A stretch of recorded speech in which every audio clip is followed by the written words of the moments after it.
about something I found out up by the cabin. 2 days ago, my brother-in-law and his son went with me. We went up to a new area. We went further north, probably 10-15 miles.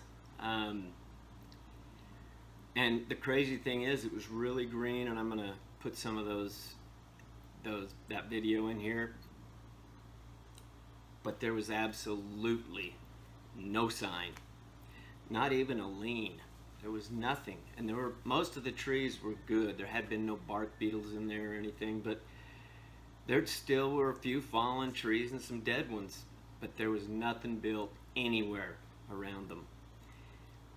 It's kind of similar to when I went to the back side of this area where those totems are, and I walked down through there a few miles, actually probably about 5 throughout the day, and I found nothing. I found a few leans, but I never found any structures, any totems, anything. So it's almost like it's in a certain path. That's why I called it the corridor, because it's like a corridor. They stay in that one area. And maybe they don't stay there, but that's where they're at a lot of the time. And I started thinking, and I thought, you know, because of the way it's open on that map in the middle, I'm wondering if that isn't a burial ground. Because in ancient Indian lore, the totem was a spiritual thing. So maybe it's a burial ground. I haven't seen anything that looks like, you know, it's been dug up or anything, but I haven't really looked either. I know that well, there were 2 that I had put fruit on, and they're both gone. They just disappeared. And the real crazy thing is that the area we went a couple of days ago was just pristine. That would have been, I would have thought for sure there would have been some in there. It was so thick. But nothing. It's like they don't even, I'm sure they passed through there, but there was no sign of any kind. So I got thinking, okay, if it's a burial ground, what do those signs mean? What do those totems mean? And I started looking up totems, and almost all of them have some kind of a structure where it almost looks like a cross. And sometimes there's a bunch of them down the pole. So in a way, it is similar, but more archaic. They just don't seem to really care about beauty. It's just the way they do it. I don't know, but I have figured out one thing that's that I've been thinking about for a long time. You know how we went through and I talked about how there's that corridor and they worked their way down, and we found a few structures up in there and got some video, but the video was mostly of elk. The last videos we did were a little sketchy. I don't know what they were. I have a good idea, but I don't know for sure. So, but anyway, I started thinking, where are these beings going during the day? Where do they go? Because in some of this area there's a hunt, and I know, well, there's a hunt everywhere. Every area's got a hunt at some point, and I'm wondering, where do they go? Because they're not going to risk it. Being completely nocturnal would give them an edge on just about everything. They'd be able to hunt at night. They'd be able to go and find whatever they want at night. But I got thinking, you know, during the day it gets pretty warm, especially if you have fur or hair. So I started thinking, where can I find a cave? So I started thinking about caves and some of these outcroppings that look like they have jetted out areas where it looks like there could be caves. I know there's an aquifer that runs along this mountain range, and a lot of the springs will bubble up, but then they'll they'll go back down before they even go maybe 100 yards. So they'll bubble up and they'll go about 100 yards and then they'll drop back down in, which is really weird. But I mean, so there's so many springs I haven't even found. I found all the ones on Google Maps, but there are so many more than that aren't listed on there because they're too small. But anyway, I started thinking about that. The fact that there has to be some place they go at night where they can be completely protected.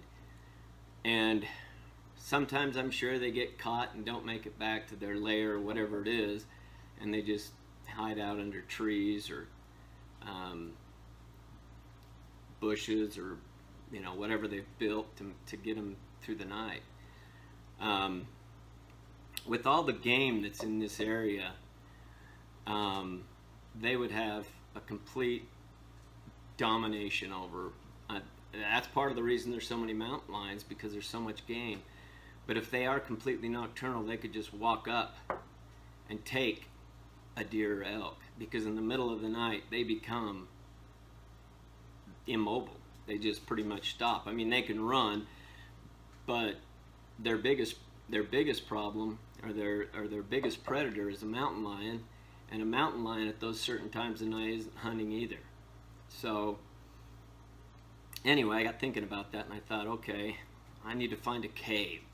So I went and I looked along this pinnacle that jutted out. I went everywhere.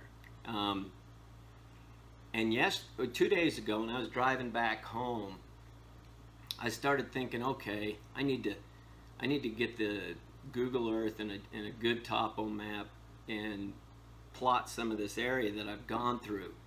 I've GPSed the other coordinates, but I need to GPS these springs because I don't have them GPSed, and I need to get a good GPS that actually goes off satellite.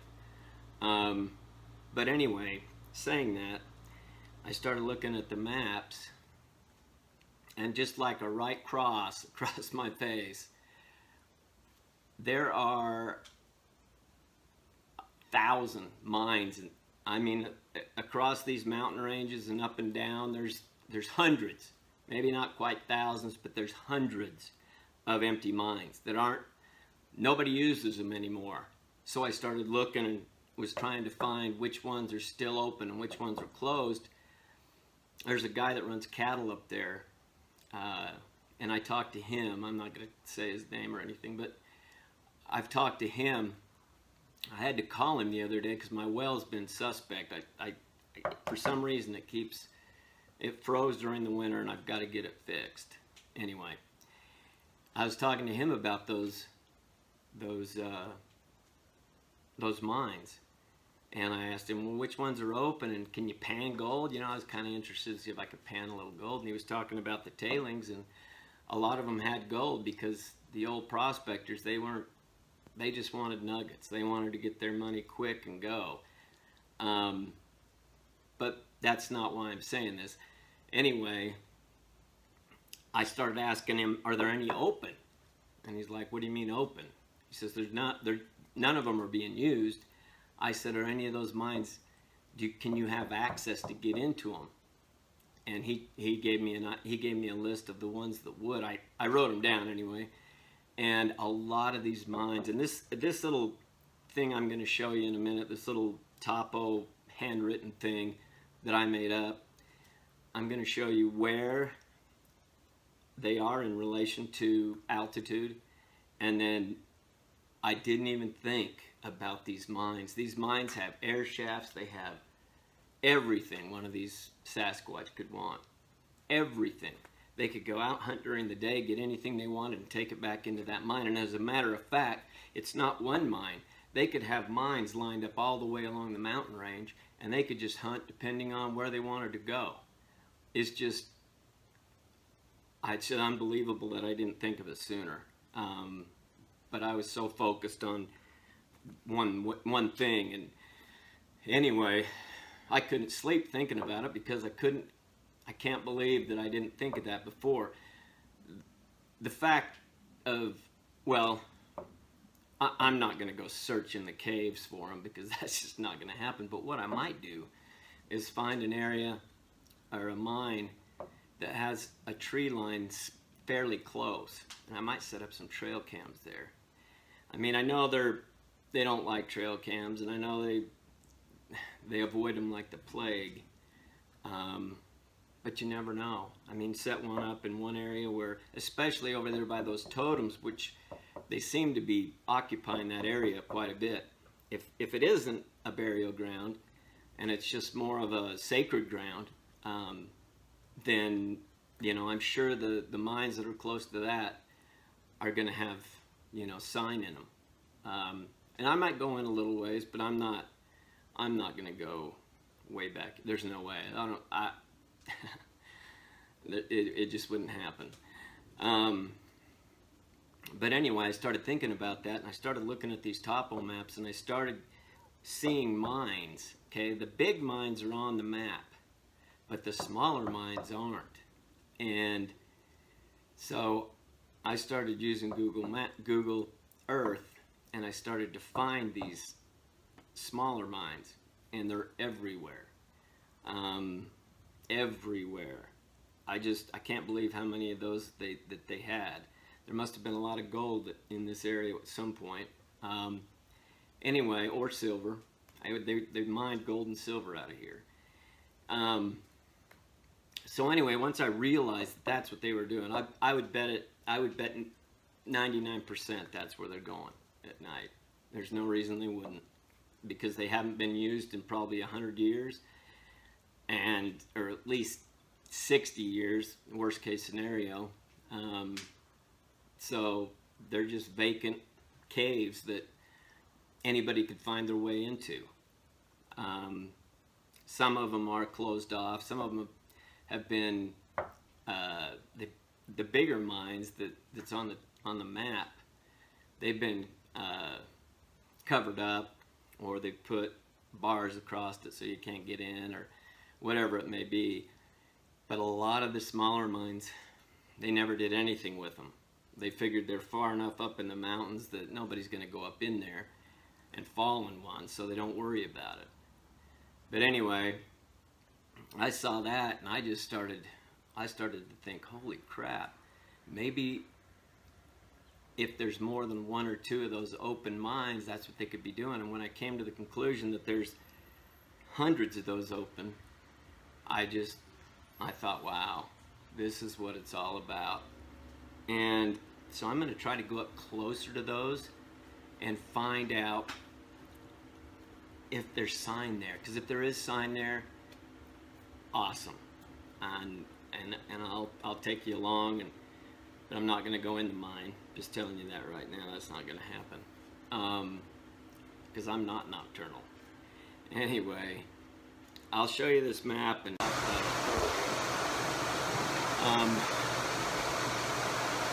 Indians use, a lot of them use a scapular burial type thing where they put their dead above the ground to keep the wolves and the coyotes and stuff and small animals off their dead. And they've done that for thousands of years. As a matter of fact, some of them still do. Some of the tribes still do in their reservations. I haven't found anything that resembles that kind of thing. I came across that when I was looking at totems and looking at sacred spiritual areas and things like that. And I wanted to just, I mean, there's so many things to be thinking about when I'm out there. I try to slow the camera down. When my adrenaline goes up, I start to freak out a little bit. And then I try to implement. A lot of you guys have really good suggestions. As a matter of fact, a lot of them are awesome. And if you don't see it on right off the bat, eventually I'll try it.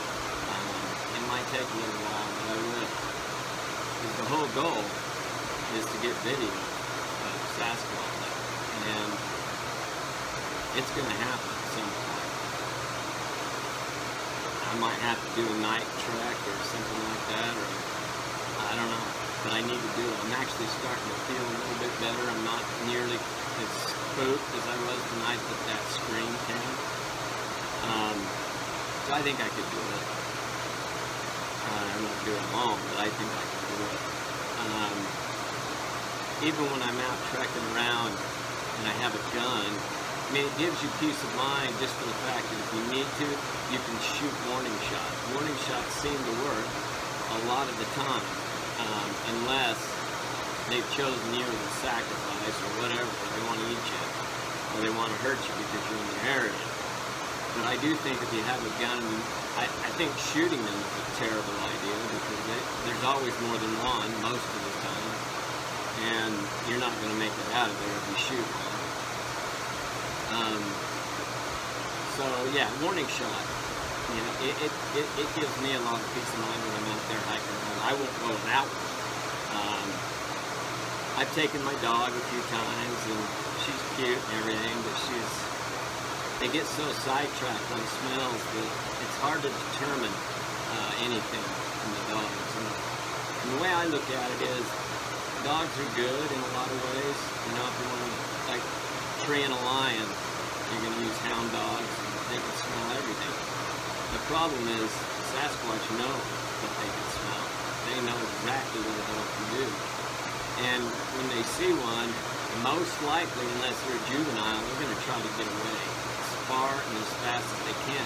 And if you listen to any stories that are out there, they talk about how a lot of times, I'm trying to think of what the story was, a lot of times they'll have, well anyway, yeah, I'm not going to give a tangent.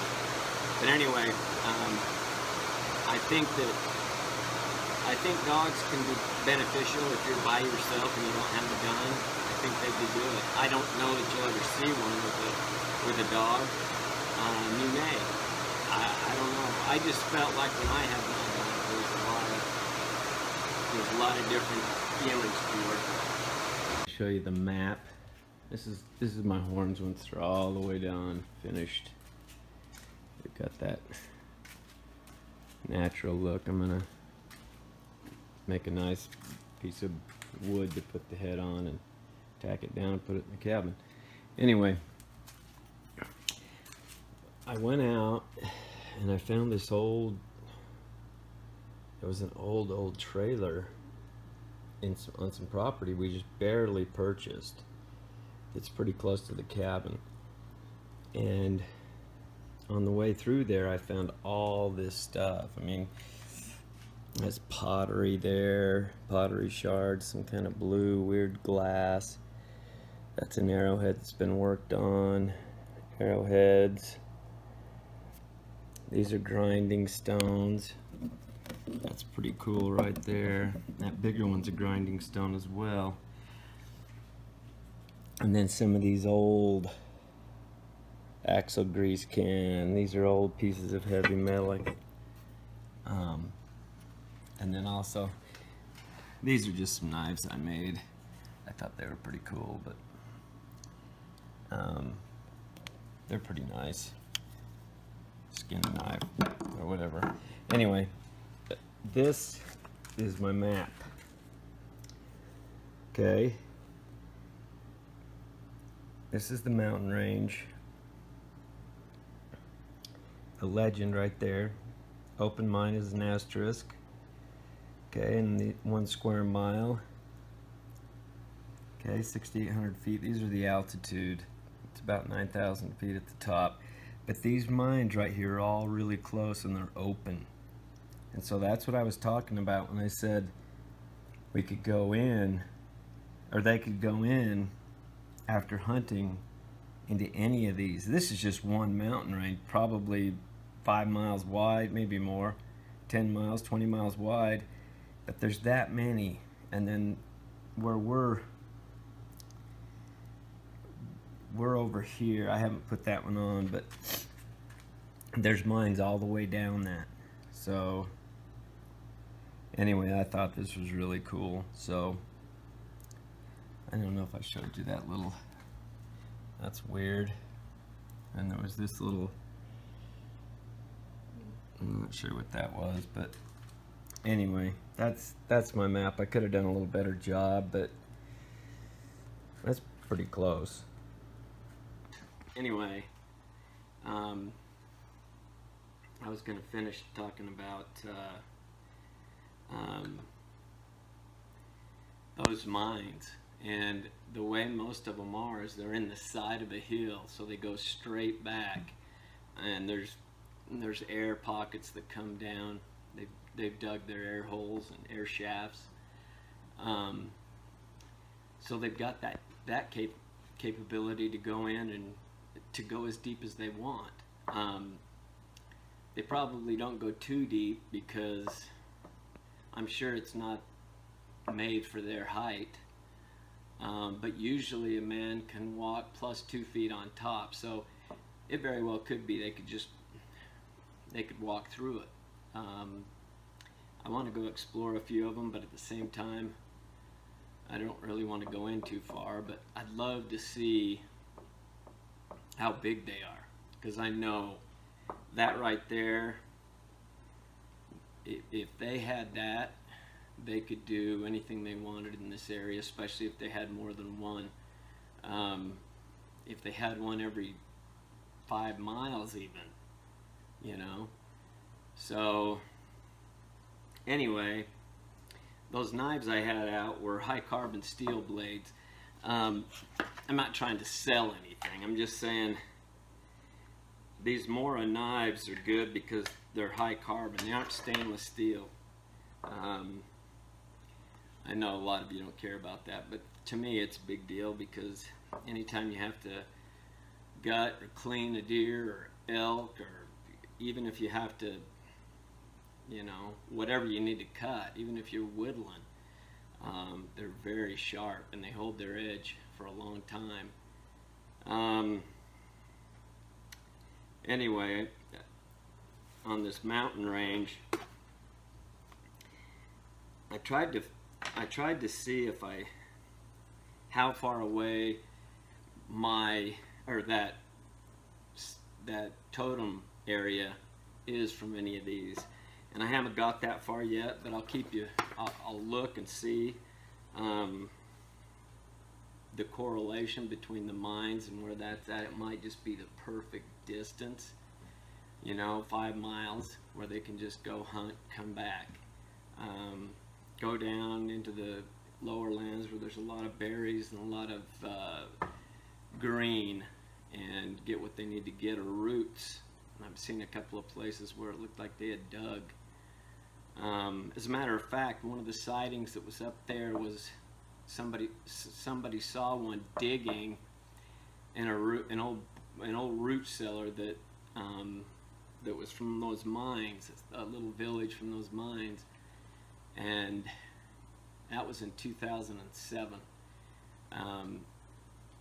He came up riding his horse, and it stood up, looked at him, screamed, and then walked away. He said it was a female too. So anyway, they're in here. Oh, I don't know how many, but I'm guessing there's probably 2 different family groups, maybe more. I don't think there's a ton, or we would have found some sign when we went in 2 days ago. I think we would have found a lot more had there been any in that area. I think they're kind of, I don't know that there's any mines down that far, so there might be. Anyway, I'm gonna look at. Okay, I came back here so I could finish this map. This is the map of the area. On top of my old 1963 Volkswagen Fastback at work. These are some springs. This is the totem area. There's a spring in there, and this is from 9 to 10 miles in diameter roughly. It could be longer than that. And there's another corridor that's up here that I don't have on this. These mines that I say are open have holes that you can explore and go in still. I didn't put a lot of the mines on that are closed, but there's more in there. There's the cabin. the distance, all the springs and all the mines, which means they could go from here, go out and hunt, and then come back up in here. The other thing about being nocturnal is hunting would take on a whole new outlook, because deer and elk can see at dusk and dawn, but they can't see in the middle of the night. If you ever watch any video where people come upon elk, they're just standing there. So if they are completely nocturnal, it wouldn't even be difficult to catch an elk. The only thing they'd have to do is, once they grabbed it, not let it go.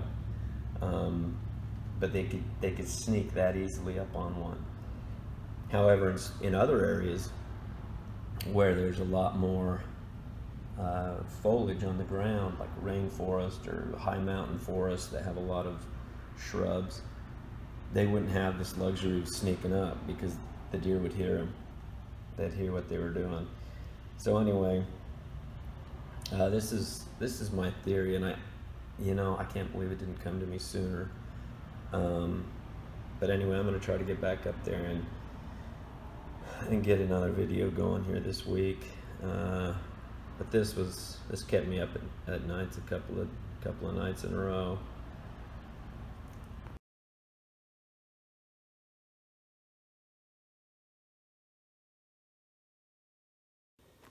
Well, all right, we hiked up in here. Look how green after we got rained on. I mean, even this section right here is just wide open. I think there's going to be some kind of a spring somewhere, I'm guessing, or where it's bubbling up.